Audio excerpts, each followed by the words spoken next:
আসসালামু আলাইকুম। কিছু ইউটিউবার আছে, তাদের অবস্থা থেকে যেটা মনে হচ্ছে পদে আগুন শুধু লাগে নাই, আগুনে কয়লা হয়ে ওই যে কয়লা যেন ফাইটে যায় না, ওদের পাশা এরকম লাল হয়ে ফেটে আছে এই অবস্থা। হ্যাঁ, ওটা কাপড় যদি উদাম করেন না, উদাম করলে দেখবেন ওই অবস্থা হয়ে আছে। কারণ কি, হিটটা ঠিক জায়গা মতো হয়েছে। আসিফ নজরুলের মাধ্যমে তদবির বাণিজ্য করে যারা এখন সংসার চালাইতেছে, ঢাকায় বাড়ি গাড়ি টাড়ি কিনতেছেন, তাদের তো গায়ে লাগবেই, তাই না? এক এক আসামির তদবির করে 1 কোটি 1.5 কোটি 5 কোটি টাকা পর্যন্ত পাওয়া যায়, তো করতে সমস্যা কোথায়? শুরুটা করি বিশিষ্ট বুদ্ধিজীবী ইস্কন আলম। তো ইস্কন আলম ওরফে শাহেদ আলম, এই ব্যক্তি আমাকে নিয়ে একটা কথা বলেছেন যে আমি হচ্ছে এখানে উবার চালাই, আর শাহেদ আলম এখানে এসে হোয়াইট হাউসে চাকরি করেছে, তার কোনোদিন কোনো কিছু করতে হয়নি। হইতে পারে শাহেদের মনে হয় বাপের মনে হয় বিশাল জমিদারি, ঢাকা থেকে 3-4 কোটি টাকা নিয়ে এসছে, চ্যানেল 24-এ চাকরি করার অবস্থা হয়তো কামিয়েছে, টাকা পয়সা নিয়ে এসে তারপরে বসে বসে খাইতো।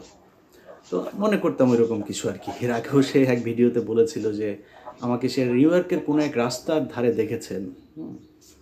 কথা তো বলেন চিবায় চিবায়, বিশাল এক, দেখলে মনে হয় যেন শেরে বাংলায় কে ফজলুল হকের চাইতে বেশি জ্ঞানী লোক।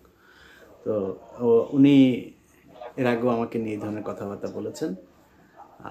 সবশেষ আমি হচ্ছে উবার চালাই। শাহেদ আলম, আমি শুধু উবার চালাই না, আমি এখানে কফির দোকানে কাজ করেছি, আমি এখানে গ্রোসারির দোকানে, বাংলাদেশের মুদির দোকান আছে না, মুদির দোকানে কাজ করেছি।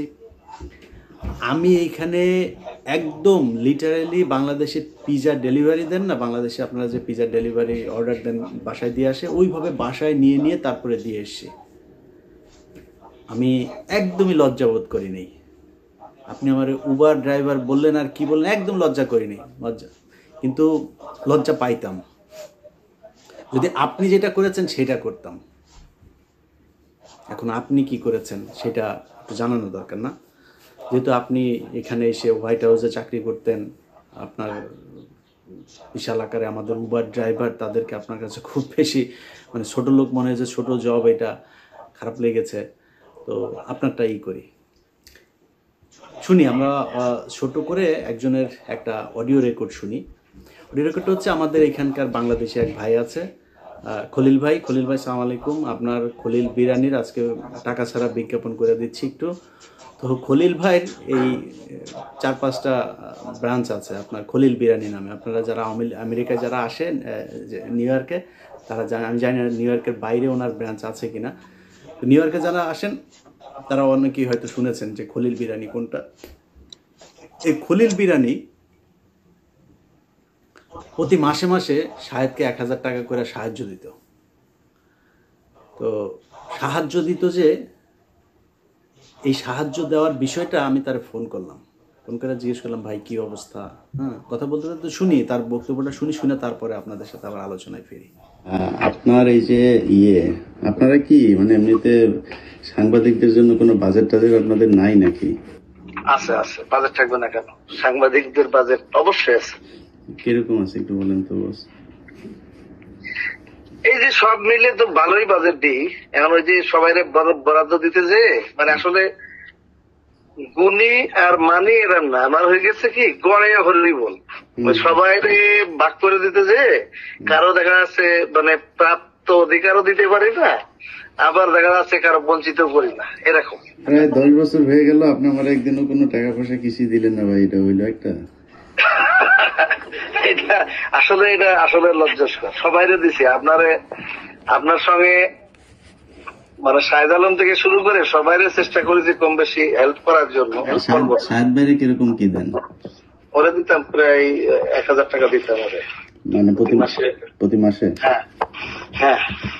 তো ওইটা ওর ছিল সর্বোচ্চ বরাদ্দ।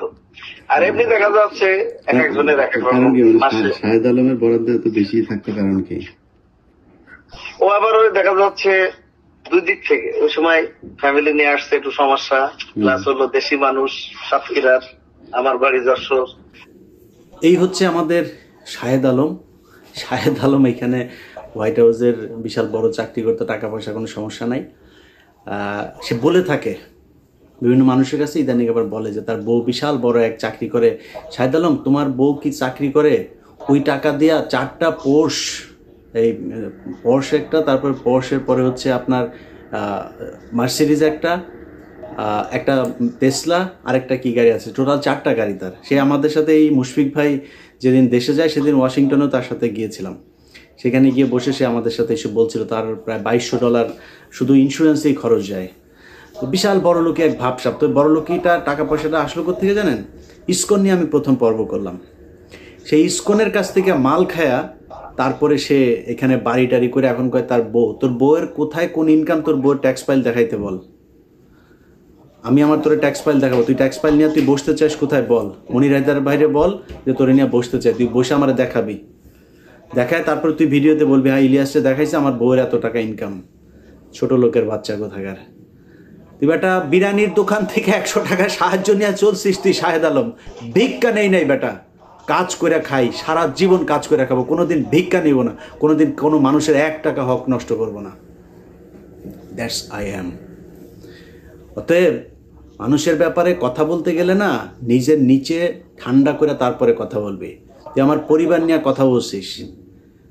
অনেক মানুষজন, আপনারা, এটা সুশীলদের বক্তব্য, আপনারা কিন্তু বলেন না যে ব্যক্তিগত জীবন টেনে এখানে কথা বলো। নো, যেই ব্যক্তির ব্যক্তিগত জীবন খারাপ সে কখনো এই সোশ্যাল মিডিয়া কিংবা রাজনৈতিক জীবনে সে কখনোই ভালো হইতে পারে না। ব্যক্তিগত জীবন ভালো হইতে হবে। ব্যক্তিগত জীবনে কেউ যদি খারাপ কিছু করে সেটা আলোচনায় আসা উচিত। তুই যে অভিযোগ করেছিস, এই অভিযোগ যার করা উচিত তারে করতে বলাইসা, তারপরে জবাব পাবি কি। সো তুই এখানে বলছিস যেসব কথাবার্তা, তোরা কিছু হইলেই এই তোদের মতো কিছু লোকজন নিজেদেরকে বিশাল আকারের মানে সুশীল দাবি করিস। কথাবার্তা বলার সময় জানোস না চ্যাটের ভালো, নিজের মনে করো যে বিশাল বড় সুশীল। তো তুই সুশীল মনে কইরা তোরা বলিস যে ব্যক্তিগত আক্রমণ করা যাবে না। তুই যেই বেডির সাথে থাকিস, এই বেডিরেও তো রাস্তার মধ্যে এই যে আশুলিয়ার ইয়ার মধ্যে তারপরে আকাম করে ধরা পড়ে তোরা থানায় নিয়ে বিয়ে পড়াইছে, পাবলিকে ধইরা তোরে বিয়ে পড়াইছে, প্রেম করতে আরেক বেটির সাথে এই বেটিরে এই করছিস। তুই এগুলি আমাদের শিখাইস? নিজের পাশার নিচে ঠিক আছে তোর, ঠিক করে তারপরে অন্য মানুষের সাথে কথা বলবি।